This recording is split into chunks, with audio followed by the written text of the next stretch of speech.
Assalamualaikum warahmatullahi wabarakatuh. Terima kasih kepada Pak Rohmani SPD MPD yang mana telah memberikan kesempatan kepada saya untuk menjelaskan materi tentang ekskresi. Salawat serta salam tak lupa kita sanjung agungkan Nabi besar kita Nabi Muhammad SAW, yang mana syafaatnya kita nantikan di yaumil kelak nanti. Amin amin ya robbal alamin. Sebelumnya, perkenalkan nama saya Tia Wulandari dengan NPM 2486206079. Di sini saya akan menjelaskan materi tentang ekskresi. Langsung saja kita mulai presentasi kali ini. Ekskresi adalah pembuangan atau pengeluaran sisa metabolisme yang sudah tidak dibutuhkan lagi oleh manusia. Manusia memiliki sistem ekskresi yang sangat kompleks dibandingkan dengan makhluk lainnya. Organ-organ ekskresi tersebut bertugas menjalankan fungsinya. Fungsi ekskresi adalah menstabilkan cairan dan elektrolit dalam tubuh. Sistem ekskresi ada 4 pada manusia. Yang pertama kulit, yang kedua jantung, hati, dan paru-paru, ada 4. Terus yang 1 kulit. Kulit adalah lapisan permukaan tubuh yang memberikan perlindungan dan menerima rangsangan. Jadi kulit ini lapisan terluar di dalam lapisan yang terlihat kulit. Nah, dia menerima rangsangan sensorik dari lingkungan luar. Fungsi kulit adalah sebagai pelindung alami tubuh dari paparan radiasi, zat beracun, dan lain-lain. Kulit berperan untuk mengekskresikan urea, garam, dan kelebihan air melalui kelenjar keringat yang ada di kulit. Jadi peran kulit ini mengekskresikan urea, garam, dan kelebihan air melalui kelenjar keringat yang ada di kulit. Keringat manusia terdiri dari air, garam, terutama garam dapur atau NaCl, dan sisa metabolisme sel, urea, serta asam. Jadi keringat manusia terdiri dari air, garam NaCl, sisa metabolisme sel, urea, serta asam. Kulit terdiri dari 2 bagian. Yang pertama epidermis dan dermis. Epidermis adalah lapisan terluar kulit dan terutama tersusun atas sel-sel epitelial mati yang terus-menerus terlepas dan jatuh. Jadi epidermis ini adalah lapisan terluar kulit, lapisan paling atas di kulit. Dan dermis adalah lapisan jaringan ikat yang diapit di antara epidermis dan jaringan subkutan. Dermis adalah struktur berserat yang terdiri dari kolagen, jaringan elastis, dan komponen ekstrakurikuler lainnya yang meliputi pembuluh darah, ujung saraf, folikel rambut, dan kelenjar. Jadi dermis ini adalah jaringan ikat yang diapit antara epidermis dan jaringan subkutan. Yang kedua ada paru-paru. Paru-paru adalah salah satu organ vital dalam tubuh manusia. Tepatnya merupakan organ respirasi atau pernafasan yang berhubungan dengan sistem pernapasan dan sirkulasi peredaran darah. Fungsi utama organ ini adalah menukar oksigen dari udara dengan karbon dioksida dari darah.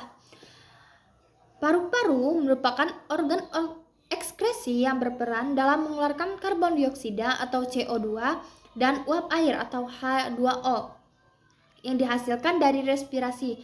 Jadi paru-paru ini berperan atau mengekskresikan untuk mengeluarkan karbon dioksida atau karbon dioksida CO2 dan H2O atau uap air. Karbon dioksida yang dihasilkan selama respirasi dalam sel diangkut oleh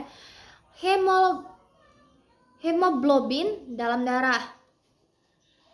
Paru-paru manusia mengandung jutaan alveoli yang secara bersamaan memiliki area permukaan sekitar 100 meter per kubik 50 kali lebih luas daripada kulit. Jadi paru-paru manusia itu mengandung jutaan alveoli, lebih luas dibandingkan dengan daripada kulit. Yang ketiga ada hati. Hati adalah salah satu organ penting dalam tubuh manusia. Fungsi hati utamanya adalah membantu proses metabolisme tubuh serta menghasilkan cairan empedu yang membantu proses pencernaan. Artinya, tanpa cairan empedu, proses pencernaan akan terganggu. Jadi hati ini berperan untuk membuang cairan empedu. Hati berperan untuk membuang urea, pigmen, empedu, dan racun. Hati merupakan kelenjar terbesar dalam tubuh dan merupakan kelenjar detoksifikasi. Jadi hati ini berperan untuk membuang urea, pigmen, dan empedu. Gitu, empedu ada 3. Dan racun. Hati mengekskresikan kurang lebih setengah liter empedu setiap harinya. Jadi hati ini mengekskresikan setengah liter empedu setiap harinya. Empedu itu berupa cairan hijau kebiruan berasa pahit dengan pH sekitar 7 sampai 7,6. Jadi empedu itu berwarna hijau kebiruan berasa pahit dengan pH sekitar 7 sampai 7,6 dan mengandung kolesterol, garam mineral, garam empedu, serta pigmen zat berwarna empedu yang disebut bilirubin dan biliverdin.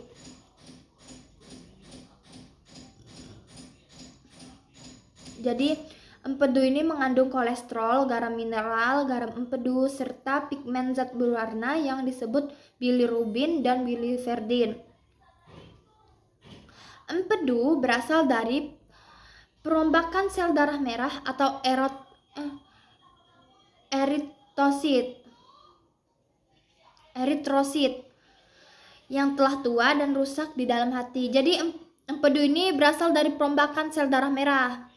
Dia dirombak karena dia sudah rusak, yang sudah tua dan rusak, yang ada di dalam hati. Jadi dia dirombak berupa cairan empedu. Sel-sel hati yang khusus bertugas merombak eritrosit disebut dengan historosit.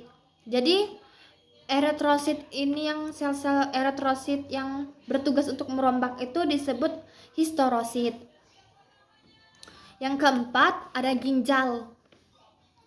Ginjal atau ren berbentuk seperti buah kacang merah. Jadi ginjal itu bentuknya seperti buah kacang merah.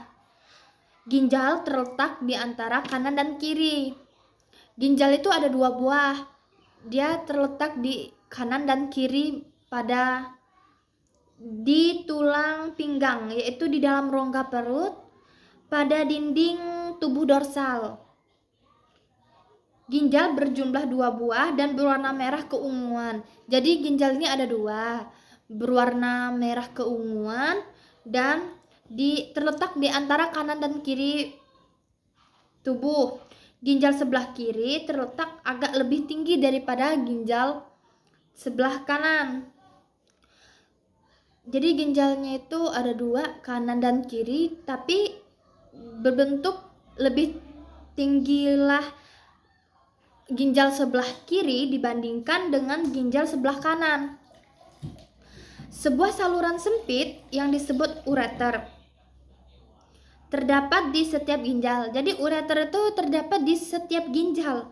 Ureter inilah yang terhubung ke kantong besar yang disebut kandung kemih. Urin dikumpulkan dan disimpan dalam kandung kemih. Jadi ginjal mengekskresikan urin. Dia mengeluarkan urin di dalam tubuh. Sekian yang dapat saya sampaikan, kurang lebih saya mohon maaf. Kepada Allah saya mohon ampun. Wabillahi taufiq walhidayah. Wassalamualaikum warahmatullahi wabarakatuh. Jadi kesimpulannya itu, kulit itu berperan untuk mengeluarkan cairan kepada mengeluarkan keringat, terus paru-paru itu mengekskresikan karbon dioksida dan uap air, serta hati yang mengeluarkan empedu, ginjal mengeluarkan urin. Sekian yang dapat saya sampaikan. Wassalamualaikum warahmatullahi wabarakatuh.